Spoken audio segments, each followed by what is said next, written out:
in the year 2000, I didn't have any money. If anyone ever thought they were broke, I would challenge them on that, because I was less than broke. I had no money for food, struggling to put any money in the petrol in the tank in the car.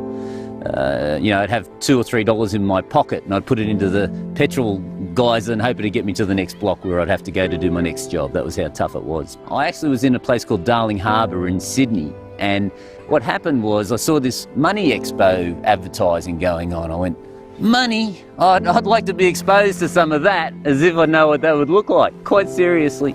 And I didn't have any money in my pocket. I went up all excited to go in the front door. I didn't even have $20 to get in that front door. So I actually, being a tradesman, knew all the tradesmen's entrances, and so I snuck in the back through the tradesman's entrance, and I got into the expo. And when I got there, I heard this gentleman talking, and I sat in the back because I was pretty embarrassed about how I looked, and this bald-headed guy was sharing this information about business. And I still remember today what this gentleman said. He says, look, I got no problem if someone's broke, but I got a real problem if they stay broke, because it's up to them. And that hit me right between the eyes. I mean, I was 35 at this time, and it was, pretty sad that I had nothing to my name. So I said, you know what, I got to do something. And that moment, I knew this person was the person I needed to listen to. Now, I had no money, and he made an offer. He made an offer for a product. I think it was like $400 or something like that at the time. I had no hope of getting it. I didn't know how I would get it. I was lucky that this guy took a chance on me. He saw me in the background, writing every word down, I think, that he was saying out of his mouth. And he actually, after he did his presentation, he came up and he saw me and he says, hey, I'm glad you liked my presentation. What's your name? Seriously, I thought I'd been busted and somehow I'd have to find $20 to actually shell out for the thing. But it wasn't. He just took my name and my address and said, I'm glad you liked the information. So about a week later, some information landed on my front door, how to turn an ordinary business into an extraordinary business. Now, quite honestly, I just think he took pity on me because I didn't pay for this stuff. It was either pity or they did some mix-up with the paperwork. But anyway, I saw this information, and when I read it, I started devouring everything, and I simply put everything that it said in the book into my electrical contracting business, which was really non-existent. And it told the story about this FAI company and how they delivered outstanding service, and how, if you do the right things and you give outstanding service to clients, they'll tell their friends. So, well, that was the beginning of me starting to get some money in my electrical contracting business, and enough money to join this gentleman's training, his elite training. Now, that gentleman was called Mal Emery. He was my first mentor. He opened up this world to me, and I actually started making some money. It was a really new experience to me, and I was excited about making this money. And my wife had actually started to see money for the first time in quite a while. But you got to understand the reality. So when I make money, generally you like to hold onto it and bank it. Maybe most people like to go and buy a house and do this and buy a nice car and get doodads. I would go, as soon as Mal came into town, I knew he'd have more knowledge, and I would be the first person at the door waiting there to learn this new knowledge. And as soon as Mal said, hey, you need this for your business, I was the first person at the table to buy that product. And then as soon as I bought that product, it would come off my credit card, which just started going down in its limit because I always maxed out. And I'd go home and I'd just subtly mention to my wife I sort of kind of bought something. It didn't go down too well. And the reality was that I knew I needed this information. I knew in my heart that if I knew this knowledge and understood it, it would transform our lives. But my wife was never part of the environment, never saw this knowledge and couldn't understand the impact it could have on our lives. It was very challenging because we had quite a few, let's just call it heated discussions about the pros and cons of Mal Emery. But I will tell you here and now that the investment that I made, and because I stuck to my beliefs that I really needed this knowledge and I invested back in myself, the returns have come back to me well over 15 times. Every dollar that I've spent in my self-education, learning all this new knowledge and investing in myself, it was like I'd never seen so much money in my entire life. It was just coming from left, right and centre, because what I'd done was I mastered the art of marketing and sales. And none of my competitors had any idea how to approach clients, how to understand what was motivating them. But because I'd invested in this knowledge and this information, I was converting clients at 70, 80%. And very quickly, I built one of the largest air conditioning companies really in Australia, domestic air conditioning companies. It was Marsh Air Conditioning. I was doing, around $12 million a year. That wasn't too bad, I thought. I was very proud of myself. One problem, and that was I'd mastered the art of sales and marketing. But what I didn't master was the art of systems and accountability. And what happened was within 3 years, I went from 0 to around 12 mil. And what happened was, because I didn't have systems, accountability, I trusted everyone in my organisation. I believed in my heart that no one would ever steal from me. The reality was I had pretty well a $10 million education. It was very painful for me, and I actually lost everything that I possessed. I went bankrupt. It was a painful experience for me. If you can imagine having to explain to your wife that at 1 minute she could buy anything, go anywhere, do anything, have anything that she desired. And we're going for trips to Europe and cruising down the river and experiencing everything in life. And then I can't even put food on the table. I'm back to ground zero again, and I don't have any money because I had to declare bankruptcy. It was a very tough time in my life. I couldn't have gotten any lower because I knew what I'd achieved. I was very proud of what I achieved. I felt like a failure. I felt I wasn't worthy of anything. How could I be such an idiot and let this happen to my family? How could I not provide for my children? How could I not give the woman of my dreams everything that she desires? And I felt compelled to go and see Mal because he was the one that actually helped me get this success in the first place, because he opened up this whole new world to me. I hopped on a plane and went to Perth, and I told Mal what had happened. I said, look, this will be the last time you see me, Mal, because I know I've been in your platinum group for a long time and I've achieved a lot, but I've had to declare bankruptcy out of my own stupidity. And I felt I had to thank you personally for all the help you've given me over the years and how you helped me grow it up. But I'm actually going to go to Byron Bay, get really drunk and look at naked women. He looked at me. He said, Ian, if that's the case, this will be the last conversation we have, and I wish you well, thanks for coming. But here's the reality. You just had a $10 million education, you idiot. Wake up to yourself. And if you're willing to give it another go, you've still got all the knowledge in your head. So stop feeling sorry for yourself, dust yourself off and do it again. Now, if anyone knew Mal, they would understand how that conversation went. He's a gruff old bugger. But the reality is it's just exactly what I needed, because what I did was then rebuild another company within a year, doing $8 million that I then sold. So, that was pretty good, because once you get this knowledge in your head, you don't leave it, it's there forever. And the benefit is I now have X-ray vision. The reality is any business I go into and any organisation that I see, nearly instantly I can determine if something smells off, because I've gone through that experience. But I stayed in Mal's program, and while I was in Mal's program, this gentleman called Jeremy Young saw what had happened to me, and he resonated with me for some reason, I don't know why.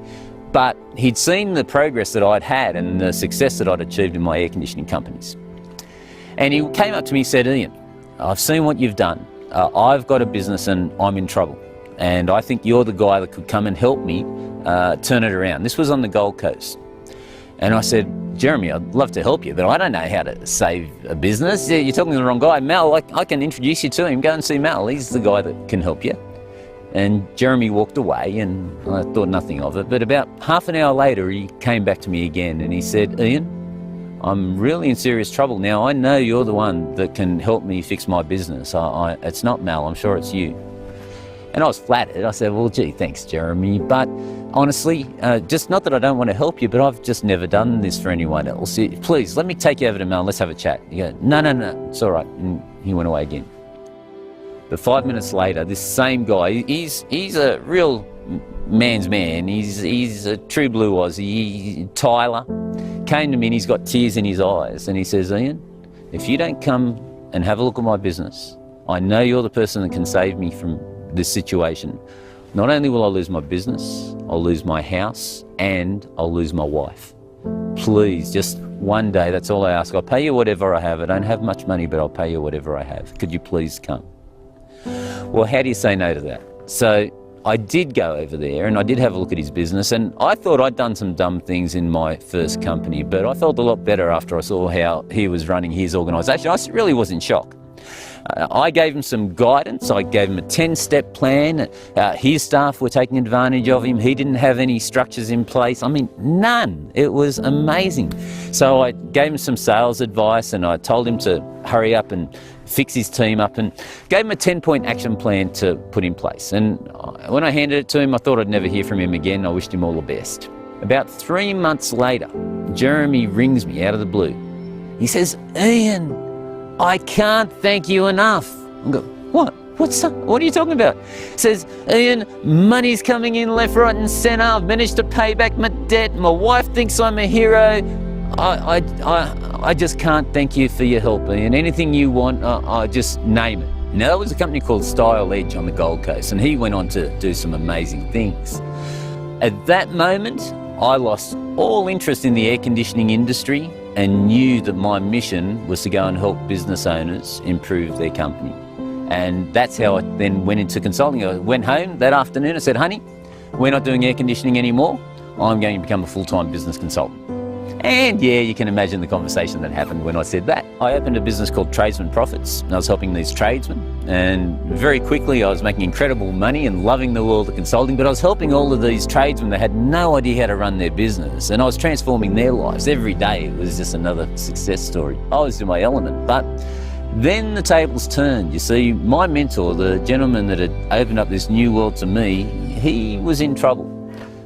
His wife, that he loved very much, got cancer, and it was taking its toll on Mal. And Mal was really showing the signs of it when I saw him at a platinum group that we were at. And I said to Mal, I said, "Mal, please tell me, are you okay? You've done so much to help me."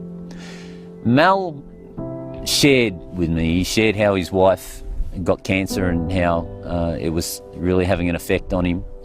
And I said, "Look, Mel, would you like me to come over there and run the company for you for 3 or 4 months while you spend this important time with your wife?" And Mel really appreciated that. So I hopped on a plane to Perth, of all places, the most remote city in the entire world. That's a fact. I didn't know it at the time. And I ran the organisation while Mel was dealing with this trauma. And I didn't want the environment to disappear. Mel was actually going to close the doors and do something different. That chapter of his life was going to go away and he was going to do something else. But I knew the impact that Mel was having on business owners around Australia. I didn't want to see that environment die, and so I did everything I could to breathe life back into what was then known as magnetic marketing, which was his organisation. Anyway, after a few months, Mel saw what I was doing, and he saw the impact that we were having and how we were breathing life back into the business. So Mel made me a pretty compelling offer. He said, "Ian, I love what you're doing. Would you like to stay here and work with me?" Well, he's my mentor, and who wouldn't say no to working with Mal Emery and running the organisation with him and getting this information? And now I don't have to pay for it. I'm getting it for free. So I did say on one condition, Mel, and that is that I can grow the organisation the way I want to grow it, and you allow me largely to have free rein. You'll have veto, total veto, but I want to be able to run it the way I want to run it and grow the organisation to where we can get it to. Within a year and a half, we'd quadrupled the size of the organisation after I joined forces with Mal. And Mal obviously liked that as well, and then he made me a second compelling offer, and that was, "Ian, would you like to be my partner?" So once again I said, who wouldn't want to be Mal Emery's partner? And so that's how we ended up becoming business partners. So now, over the last 7 years, I've spent my life helping business owners transform their organisations and their lives, which really makes it worthwhile for me. And, you know, it just amazes me the impact that the right knowledge at the right time can have on an individual. Before I became a business advisor, I was in a very bad situation. My business partner Yvette and I had spent hundreds of thousands of dollars on our education, on business, on doing what we thought was the right thing, still without the results to show. We had a business that was failing fast and basically were at rock bottom.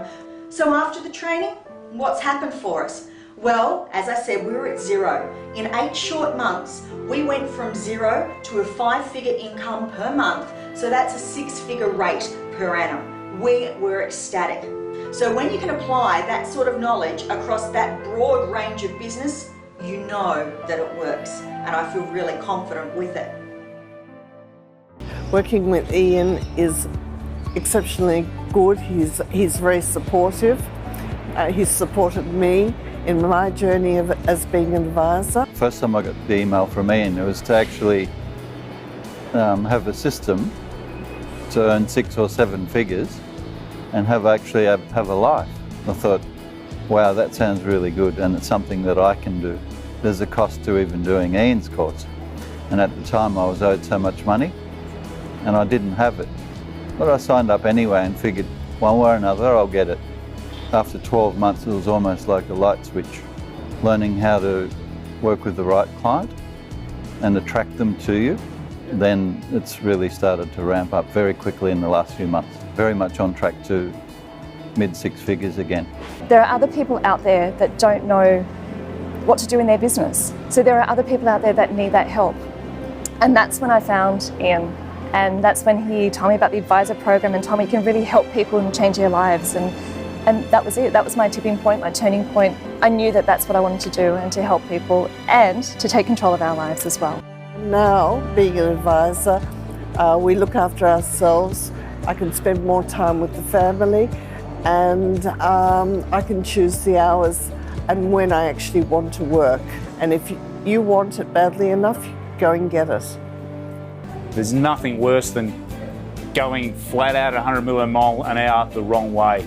And with Street Smart, if you just go the direction that they say, concentrate on what they're doing, put everything else to one side and listen to them, it's going to work, guys. So we recommend it 100%. When you help an actual business, it changes not only their business, it changes their entire lives and the community and their family, and that's why I did it. That's why it's inspiring for me.